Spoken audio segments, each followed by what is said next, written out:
batido a questão do nepotismo, que a gente já criticou aqui amplamente no Morning Show, né? É uma medida antiliberal, que vai na contramão da meritocracia, uma medida inclusive patrimonialista, né? Reflexo da velha política, e de fato, se não é ilegal, como bem colocou o Zé Maria, via de regra é imoral, né? Só que eu queria aproveitar aí essa volta do recesso parlamentar, já que é uma excelente crítica para criticar o recesso em si, né? O trabalhador comum, né? Eu e você, a gente goza o quê? De 30 dias de férias por ano ao completar um ano de trabalho. O parlamentar, ele preferiu tratar suas férias como recesso, e aí ele criou 2 períodos, né? O primeiro de 18 a 31 de julho, portanto 18 dias, esse agora do meio do ano, e tem um recesso muito maior, que é do dia 23 de dezembro a 1º de fevereiro, somando aí 41 dias. Então a gente está falando de 59 dias de férias, são 2 meses sem trabalhar, isso além dos feriados, das emendas de feriados e daquele expediente peculiar deles, né? Que costuma concentrar todas as atividades legislativas de terça a quinta-feira. Então, nesse sentido, eu acho que vai ser ridículo assistir os parlamentares na tribuna repercutindo aí uma certa indignação tardia, porque todas essas polêmicas do governo Bolsonaro se deram no período de férias deles. Nós estávamos aqui criticando, eles estavam gozando aí de descanso, né? Isso que eu queria fazer só um balanço das atividades do Congresso no primeiro semestre, especialmente quando ele atua em oposição ao governo. Eu separei 5 medidas aqui. A primeira, o Congresso ele derrubou o decreto que alterava as regras de sigilo de documentação. Nesse caso, nós apoiamos a atitude do Congresso. Depois, colocou o pacote anticrime na geladeira, certo? E fatiou o projeto, especialmente excluindo a tipificação do Caixa 2 como crime comum. Isso foi um verdadeiro absurdo.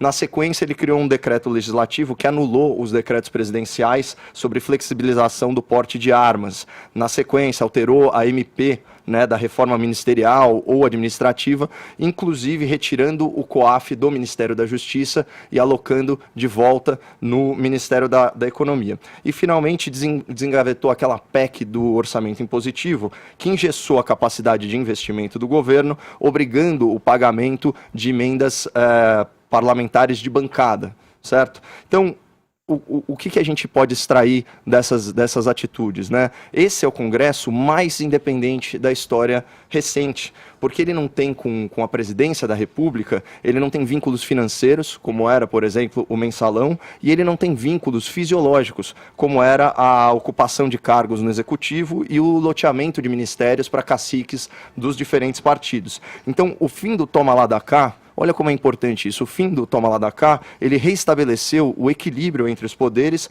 cada qual aí lutando pelos seus interesses, e de vez em quando, de vez em nunca, na verdade, eles se alinham com o interesse público, o interesse do povo brasileiro. Mas aqui o ponto principal é: esse Congresso, ele esperneia, ele reclama e faz barulho porque finalmente ele tem a liberdade para fazer isso.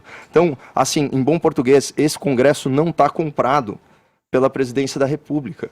Esse é o ponto mais importante. Esse era o modus operandi do presidencialismo de coalizão que imperou por décadas e décadas no Brasil. Os desafios do Congresso para o segundo semestre, que é o que importa, né? O que vai ser feito de produtivo daqui para frente é o seguinte: aprovar a reforma da Previdência, que foi aprovada na Câmara só em primeiro turno.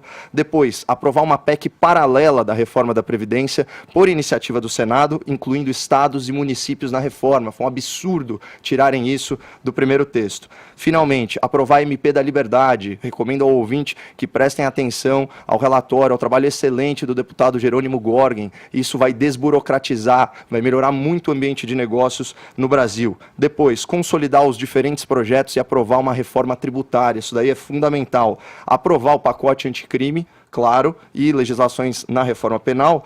E aqui fica um desafio, né, especialmente para o presidente do Senado, o senhor Davi Alcolumbre, que é o seguinte: paute o processo de impeachment dos ministros do STF, especialmente do presidente do tribunal, o senhor Dias Toffoli, pela ilegalidade flagrante no inquérito sobre as fake news, aquele inquérito em que o mesmo STF, ele investiga, ele acusa e ele julga, um inquérito sigiloso, um inquérito sem objeto definido e que simplesmente promove a censura. Tem três pedidos na tua gaveta, senador. O da deputada Janaína Janaína Pascoal, o do senador Alessandro Vieira e o do professor Modesto Cavalhosi. Então, há várias opções aí para você tocar esse projeto e isso é o mínimo que a gente espera do Congresso no segundo semestre. Eu queria aproveitar aqui essa ocasião, frente a essa fala